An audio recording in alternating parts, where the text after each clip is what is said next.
Paano nga ba i-check ang loans mo dito sa GCash at may option ka pa na bayaran ito o mag-apply ng panibagong loan?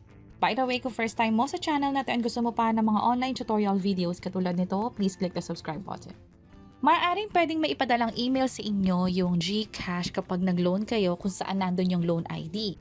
Pero dito sa app nyo sa Borrow, sa GLoan, pwede nyo ring ma-access yung history ng loans ninyo. Katulad nito, merong loan account ID na ito rin yung pinadala via email kung saan pwede itong bayaran online. Outside GCash, pwedeng bayaran, pero kung na-access mo yung GCash app mo, pwede siyang bayaran dito. Pwedeng yung first due mo muna, o di naman kaya yung buo na, just in case na meron kang dumating na pera or may pambayad ka na dito. Ang kagandahan niyan, pag nagbayad ka in full, ang pinakamangyayari ay magkakaroon ka ng cash back kung saan hindi mo na kailangan bayaran yung interest. At kung sakaling mag-a-apply nga kayo ng panibagong loan nga pala, tap nyo lang tong get another loan, ilagay nyo lang dito yung amount, halimbawa 95,000 pesos, and then ito yung monthly interest.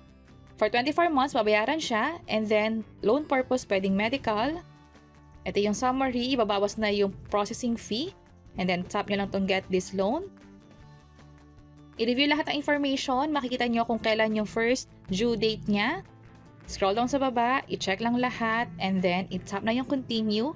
I-enter ang OTP just in case nahihingin sa mga next step, hanggang sa makuha nyo na yung full amount na 95,000 pesos. Tandaan lang na kapag may panibagong loan, magpapakita ulit siya dito sa Borrow and then GLoan.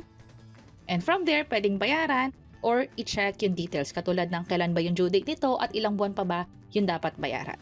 And that's it. Kung gusto niyo naman ng step-by-step guide sa iba pang option katulad ng GGives, Borrow Load, or GCredit, pwede nyo i-check yung page or channel namin. Sana makatulong and see you sa mga next videos. Bye-bye!